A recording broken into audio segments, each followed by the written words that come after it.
صحیح اسلام پر عمل کرنے والے لوگ پوری دنیا میں اگر کہیں ملیں گے تو وہ بھارت میں ملیں گے، اور یہیں سے شروعات ہوتی ہے، مرکز ہے ہمارے یہیں پہ۔ پورے فخر کے ساتھ ہم یہ کہہ سکتے ہیں کہ بھارت کا مسلمان، انڈین مسلمز ظلم کو برداشت کر رہے ہیں، ظلم کا جواب دینے کے لیے اپنے ہاتھ سے کچھ نہیں کر رہے۔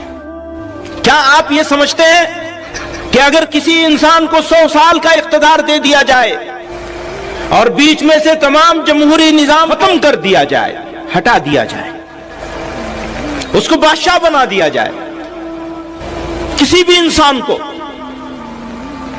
تو کیا آپ یہ سمجھتے ہیں کہ مسلمان بتاشا ہے، پانی گرے گا اور بیٹھ جائے گا؟ بھول جائیں، اس خواب کو بھول جائے۔ اگر کسی نے یہ خواب دیکھا ہے بدمستی کا تو اس خواب کو بھول جائے۔ جب تک قیامت نہیں آئے گی، جب تک قیامت نہیں آئے گی، تب تک اس سرزمین کو مسلمان اپنے سجدوں سے آباد کرتا رہے گا انشاءاللہ۔ خطرہ وہاں سے نہیں ہے، خطرہ تو اندر سے ہے۔ مشکل اندر ہے، باہر نہیں ہے۔ ہم باہر ڈھونڈ رہے ہیں، اندر کی مشکل کو بھول گئے۔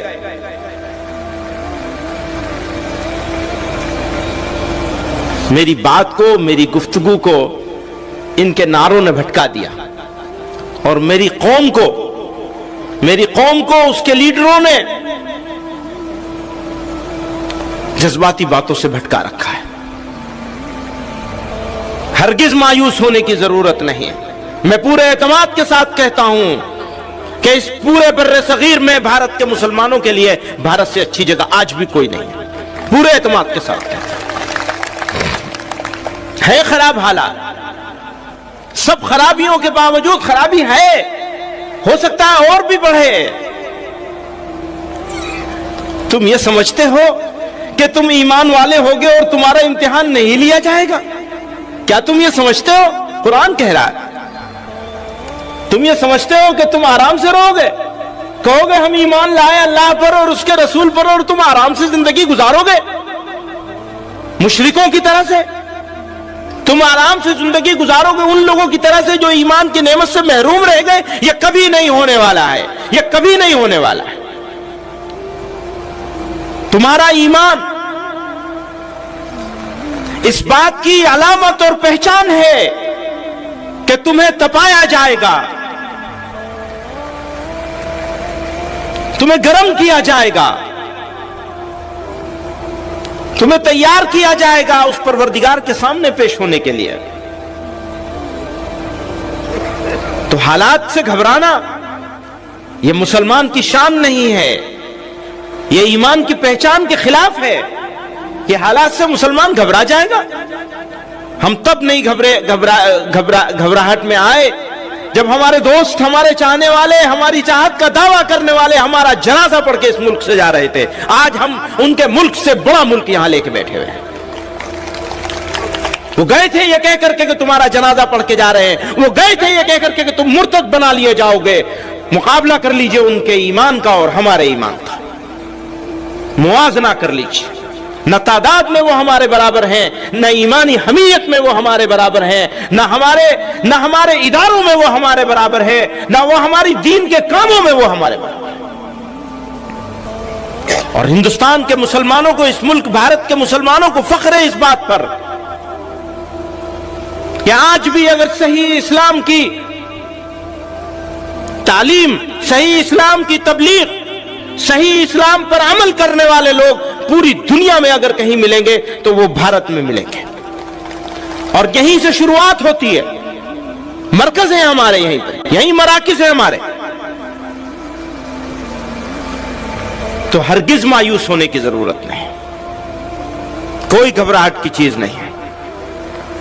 ہاں حالات آئیں گے، لیکن حالات سے نمٹا کیسے جائے گا؟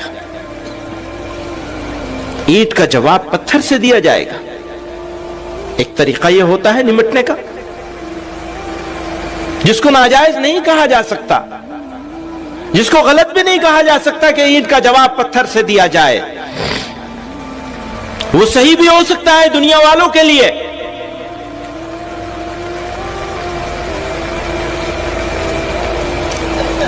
لیکن ذرا آئیے اور اب سے 1400-1500 سال پیچھے چلیے، واپس جائیے، اور جن پر ہمارا سب کچھ قربان، جن کے واسطے سے اللہ رب العزت نے ہم کو تمام عزتوں سے، بلندیوں سے نوازا، آقائے دو جہاں نامدار مدینہ محمد مصطفیٰ صلی اللہ علیہ وسلم جب کمزور تھے، جب کوئی ساتھ دینے والا نہیں تھا، تو اس وقت ستائے جا رہے تھے، ظلم کیا جا رہا تھا، دکھ دیے جا رہے تھے،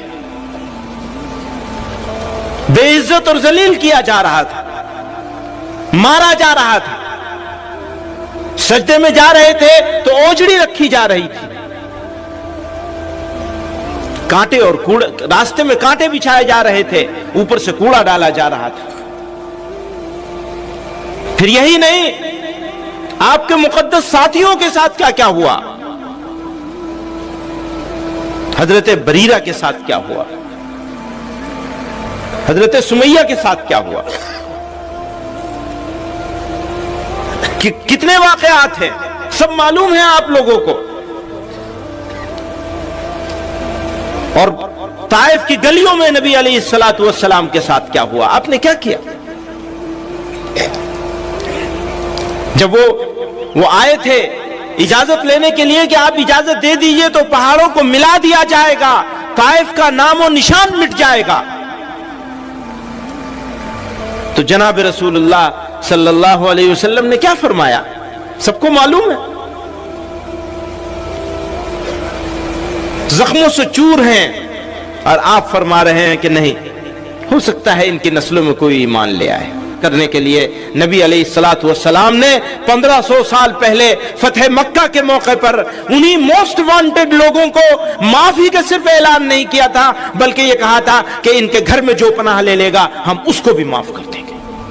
بدترین دشمنوں کو، جو واجب القتل تھے، جن کو سڑک پہ لٹا کر قتل کرنا چاہیے تھا، جن کی لاش کو درختوں پہ لٹکانا چاہیے تھا، پیغمبر علیہ السلام معافی کا اعلان ہی نہیں کر رہے ہیں، یہ کہہ رہے ہیں جن کو یہ بھی اپنے پناہ میں لے لیں گے ہم ان کو بھی معاف کر دیں گے، سارے بڑے سرداروں کو معاف کر دیں۔ ہمارے سامنے ان کی مثال موجود ہے، اور اس مثال سے ہم نہیں سیکھیں گے، فائدہ نہیں اٹھائیں گے، تو پھر ہمیں ذلیل اور رسوا ہونے سے کوئی بچا نہیں سکے گا، کوئی نہیں بچا سکے گا۔ ظلم کا جواب ظلم سے نہیں دیا جا سکتا،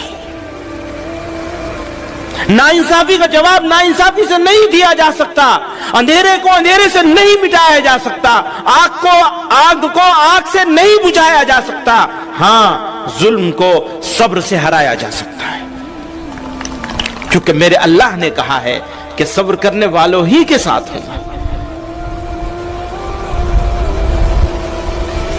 اور جب وہ کسی کے ساتھ ہو جائیں گے تو اسے کوئی ہرا سکے گا، کوئی ظلم کر سکے گا؟ مٹ جائے گا۔ مشکل یہی ہے کہ ہم عید کا